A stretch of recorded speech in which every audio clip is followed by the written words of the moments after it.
그 두 번째 하우징 버블, 주택 버블이 이제 꺼지는 거 아니냐 그래프로 보여드리면 어스틴 같은 경우에는 22년도에 고점을 찍고 주거 가격이 하락세로 전환이 되고 있는 모습이고, 포닉스 같은 경우에도 하락되고 있는 모습이 보여지고, 샌프란시스코도 그렇고, 산안토니오 같은 경우에도 미국에서 1차 주택 버블이 있었을 때 2006년도에서 2007년도를 거쳐가면서 주택 가격의 상승이 끝나고 주택 가격이 가파르게 하락했습니다. 그리고 나서 2012년도부터 가파르게 주택 가격이 올라가기 시작을 하더니 코로나 직후에 시장이 막대하게 풀린 유동성으로 인해서 가파른 주거 가격의 상승이 일어납니다. 1차 하우징 버블과 2차 하우징 버블의 움직임을 보면 소득은 거의 일정한데 주택 가격의 상승만 이렇게 가파르게 일어나면서 이 사이에 괴리가 벌어지는 모습이 보여집니다. 그리고 오히려 주택 가격이 상승하니까 임대료, 이 회색깔 부분의 임대료의 가격 상승을 보면은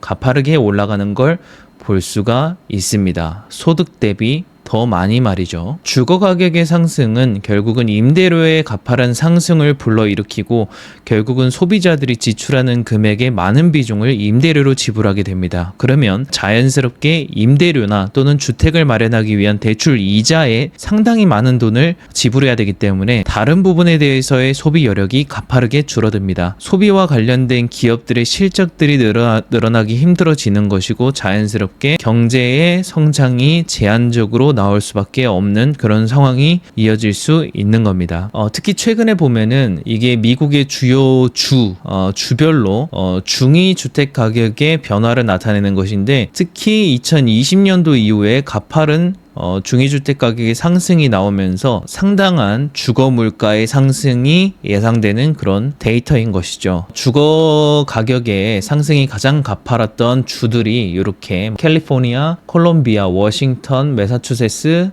주들이 있는데, 이런 주들이 사실 명목 GDP가 가장 높은 주들에 속합니다. 대표적으로 캘리포니아 같은 경우에는 사실 캘리포니아 주 하나에서의 나오는 전체 GDP가 일본이나 인도의 전체 GDP와 맞먹고요. 텍사스 같은 경우에는 러시아나 브라질의 GDP, 그리고 뉴욕의 경우에도 비슷합니다. 그리고 플로리다는 한국의 GDP와 비슷하고, 일리노이 같은 경우에는 인도네시아 GDP, 위스콘신이나 미조리 같은 경우에는 베트남 GDP와 맞먹을 정도로 상당한 경제 규모를 가지고 있습니다. 각각의 주가 말이죠. 네, 그 각각의 주별로 이제 주택 가격의 버블 정도를 판단해 보자면 2006년에서 2007년도 사이가 사실 정점을 찍었던, 하우징 버블의 정점을 찍었던 1차 주택 버블의 그 시기였고요. 그리고 나서 주거 가격이 이렇게 하락한 걸로 이렇게 나와 있고요. 그리고 그 이후에 주거 가격이 가파르게 상승하면서 두 번째 주택 버블이 이렇게 일어나 있는 상태고요. 샌디에이고도 마찬가지입니다. 1차 주택 버블이 꺼지고 나서 다시 2차 주택 버블이 이렇게 가파르게 올라와 있는 상황이고요. 샌프란시스코도 마찬가지고, 뉴욕도 마찬가지고요. 마이애미도 마찬가지고요. 포틀랜드도 마찬가지고요. 워싱턴도 마찬가지고요. 보스턴도 마찬가지고요. 템파도 마찬가지고요. 덴버는 더 많은 버블을 일으켰고, 라스베가스도 마찬가지고, 댈라스는 없던 버블이 생겼고, 그러면서 어떤 현상이 일어났냐면 중위 가구의 연간 소득 대비 중위 주택 가격의 멀티플을 봐보니까 1990년도만 하더라도 2배 정도에 불과했다면, 그러니까 2년치 연봉 안 썼으면 한 주택 하나 살 수 있었던 정도였다면 2007년도, 2006년도 이때 1차 주택 버블 때는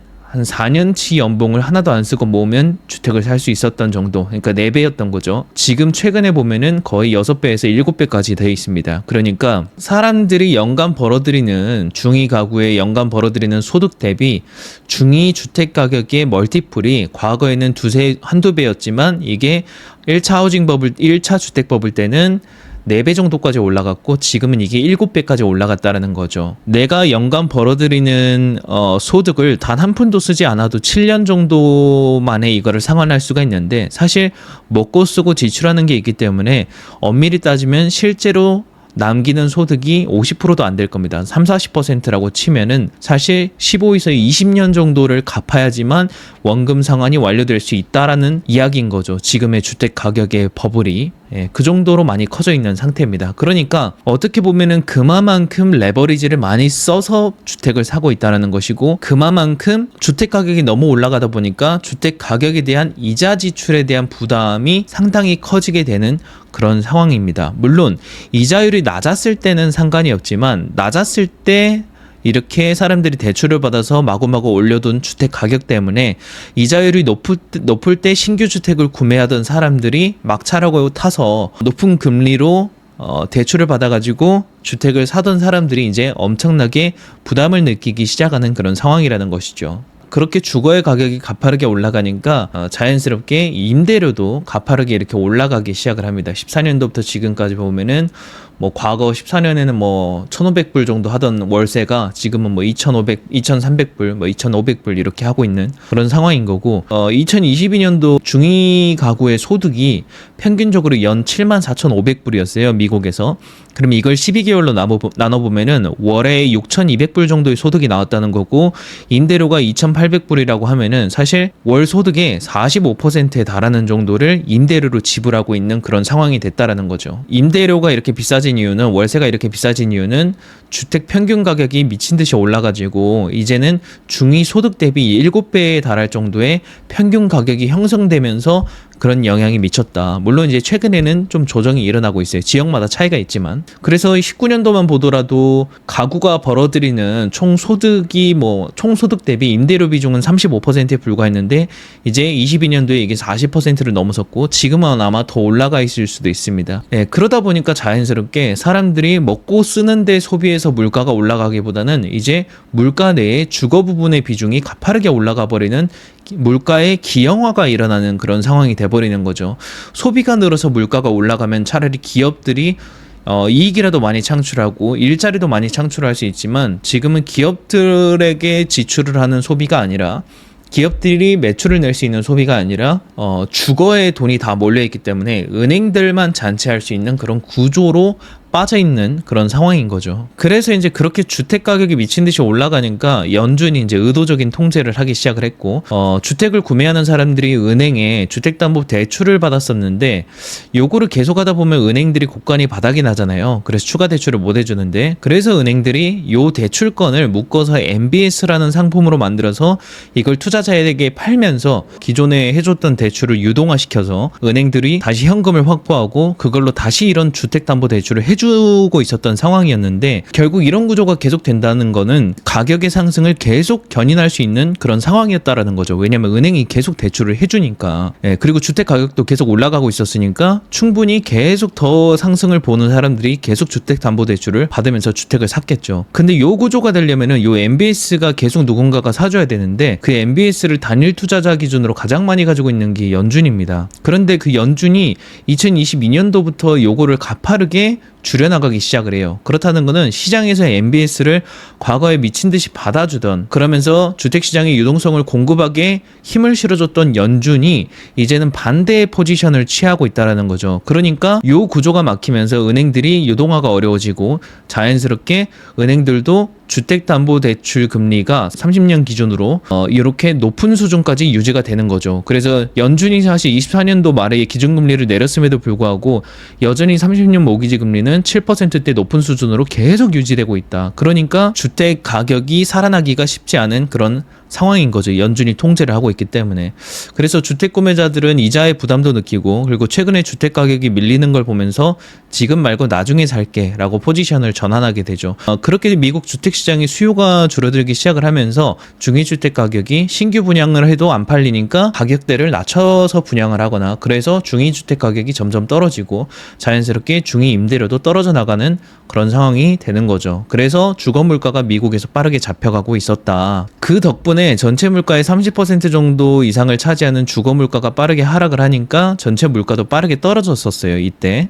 그래서 이제 시장에서는 이제 그 두 번째 하우징 버블, 주택 버블이 이제 꺼지는 거 아니냐라는 거에 대한 우려를 제기하기 시작을 했고, 실제 중위주택 가격이 점점점 떨어져 가는 모습이 보여지고 있다라는 것이죠. 물론 지역마다 차이는 있습니다. 그래서 어떤 지역은 야 우리 집 가격 올랐는데 이런 분들도 계실 거예요. 22년도에 피크를 찍고 또 2024년도 이제 하반기 때 보니까 뭐 어스틴이나 여러 샌프란시스코나 여러 지역을 보면은 주택 가격이 이렇게 20%대나 9%, 뭐 7% 이렇게 하락세를 보이고 있는 모습이 보여지고 있다라는 거고, 그래프로 보여드리면 어스틴 같은 경우에는 22년도에 고점을 찍고 주거 가격이 하락세로 전환이 되고 있는 모습이고, 포닉스 같은 경우에도 하락되고 있는 모습이 보여지고, 샌프란시스코도 그렇고, 산안토니오 같은 경우에도 하락하고 있고, 덴버도 하락하고 있고, 댈러스 같은 경우에도 하락하고 있고, 뭐 이렇게 주마다 차이는 있지만 이렇게 하락세를 보이고 있다. 뭐 포틀랜드도 그렇고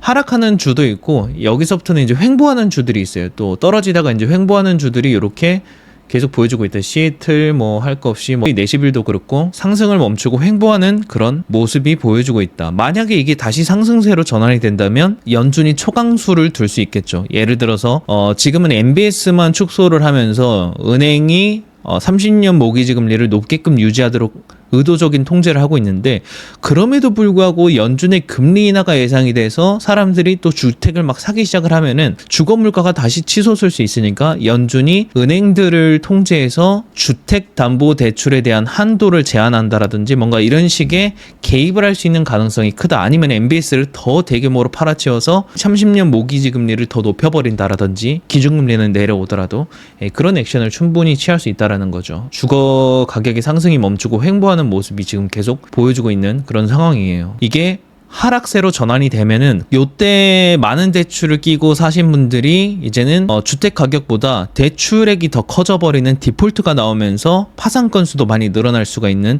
그렇게 되겠죠. 그래서 그건 상당히 재앙적인 부분인 거고, 근데 문제는 1차 주택 버블보다 너무나 높은 수준의 주택 버블이 형성되어 있는 그런 상황인 거고, 주마다 차이는 있지만 비슷합니다. 로스앤젤레스도 마찬가지고, 뭐 콜럼버스 뭐 다 비슷합니다. 엄청난 버블이죠, 과거에 비하면. 워싱턴도 그렇고 보스턴도 그렇고 필라델피아도 그렇고 여기는 계속 올라가고 있네요. 뉴욕도 그렇고. 그래서 지금 연준이 어쨌든 요런 상승세를, 요런 말도 안 되는 이제 자산 가치의 버블 때문에 사실 사람들이 많은 돈을 여기에다가 이제 쏟아붓고 있으니까 소비가 안 늘어나고 이제 주거 물가가 너무 기형적으로 치솟으니까 은행들이 이렇게 대출을 해주던 거를 이제 MBS를 찍어서 이제 유동하고 있었는데, 요거를 많이 사주던 게 연준이었는데 연준이 이제 요거를 가파르게 줄이면서 이제 은행의 유동화를 어렵게 만들고 자연스럽게 30년 모기지 금리를 높게 유지하도록 만들었다. 그래서 이렇게 이제 어느 정도 주택 가격의 상승을 통제하는 그런 모습이 보여주고 있는데, 네, 아무튼 미국인들이 가지고 있는 대부분의 자산들이 사실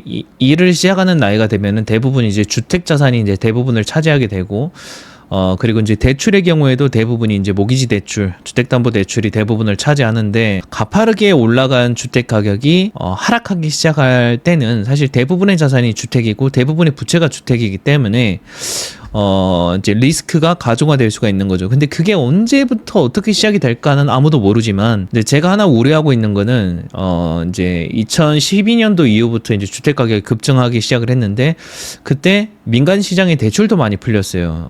주택담보대출도 가파르게 증가를 했고, 신용카드 대출도 엄청나게 올라갔고, 자동차 할부 대출도 엄청나게 올라갔고, 학자금 대출도 엄청나게 올라갔는데, 코로나가 오고 나서 이제 바이든 정부에서 학자금 대출 지금 안 갚아도 된다, 계속 유예해주고 이제 봐주고 탕감해주고 그랬는데, 트럼프 정부에서 이제 이거 다시 갚아라라고 이제 안 갚으면은 너네가 받는 연금이라든지, 연금을 수령하는 인구 중에서도 학자금 대출을 아직 안 갚은 사람들이 많이 있거든요. 그러니까 연금을 이제 정부가 뺏어온다라든지, 아니면은 일을 하고 계시는 분들이 공제를 받을 때 공제 혜택에서 정부가 강제로 차감해 간다라든지, 이런 식으로 이제 실수령액을 줄여버릴 수 있는 여지가 또 생길 수가 있는 것이죠. 좀 더 확대해서 보면은 이제 비주거, 그러니까 주택담보대출 외의 대출건들도 12년 이후에 가파르게 증가를 했고 거의 2배 이상 증가를 했죠. 거의 5조 달러 이상이 되는데, 문제는 이 사이드에서의 보면은 연체율이 지금 가파르게 치솟아 가고 있다. 신용카드 대출 연체율도 90일 이상 연체한, 그리고 다른 대출들도 가파르게 치솟고 있고, 학자금 대출 연체율도 이렇게 가파르게 치솟고 있고. 근데 이런 정도로 연체율이 가파르게 올랐던 시기가 2006년도, 7, 8년도 이때 금융위기 당시 때 딱 비슷한 정도의 연체율을 보였거든요. 그래서 이제 제가 하나 우려가 되는 거는 과거나 지금이나 연체율이 가파르게 치솟고 높은 수준까지 올라온 거는 비슷해요, 지금. 네, 근데 하나 차이가 뭐냐면은 과거에는 이제 주택담보대출에 대한 연체율도 미친 듯이 치솟았는데 지금은 주택담보대출에 대한 연체율이 요 정도로 머물고 있단 말이죠. 그러니까 안 치솟고 있어요, 아직은. 이제 미국은 이제 30년 고정금리 대출을 통한 주택담보대출이 많다 보니까 사실 거의 치솟지 않는 그런 상대적으로 안정적인 모습을 보이고 있는데 이것도 최근에는 점진적으로 계속 올라가고 있는 모습이 보여주고 있고 그리고 이제 제가 하나 우려가 되는 거는 홈 에퀴티 라인 오브 크레딧인데 그 본인이 가지고 있는 주택을 담보로 해가지고 그 주택의 시가에서 기존 모기지 잔액을 뺀 나머지의 가치의 일정 비율만큼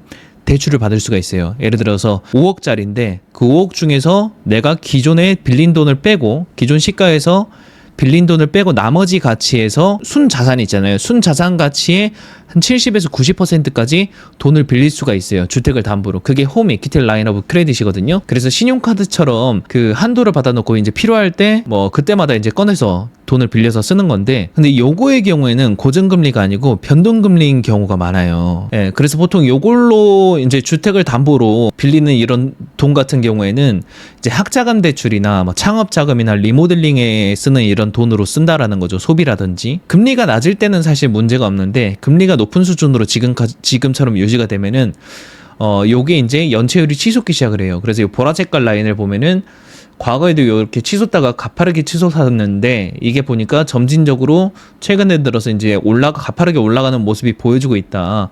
이러다가 이 추이가 이렇게 올라갈 수도 있는 거고 예. 근데 중요한 거는 요거에 대한 연체가 증가를 하면은 이게 결국 주택 담보로 빌려서 이제 신용 대출을 받은 거니까 결국 요거에 대한 연체를 하면은 집을 잃을 위험이 생기는 거죠.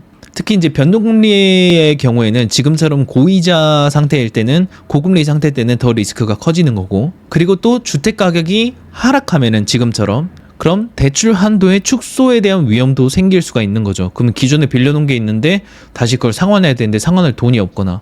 근데 지금 보면은 다른 것들까지 다 연체가 일어나고 있다 보니까 동시다발적으로 신용이 어려워져서 갚기 어려워지는 상황이 될 거고 점점점 연체가 치솟을 수가 있다. 그래서 저는 이거를 우려하고 있어요. 근데 이게 언제 터질지 모르고 이게 또 정부의 정책이나 연준의 정책에 따라서 또 달라질 수 있는 거기 때문에 섣불리 너무 부정적으로 판단하기는 좀 그렇지만 그래도 과거 리스크가 있었을 때와 비슷한 패턴을 보이고 있다라는 거는 충분히 참조해 볼 만한 자료인 것 같다. 네, 그래서 오늘 내용을 좀 정리하면은 은행이 돈을 무한대로 빌려줘서 집값이 지금보다 더 올라가게 되면은 소득은 거의 안 오르는데 집값만 올라가는 것이기 때문에 주거 가격이 연간 벌어들이는 소득 대비 10배 이상까지도 오를 수가 있겠죠. 집을 사야 돈을 번다라는 투기 심리가 지속적인 집값 폭등을 유도하고 자산 가치가 계속 올라가면 신규 주택자들은 대출을 갚는데 모든 돈을 부어야 된다라는 거죠.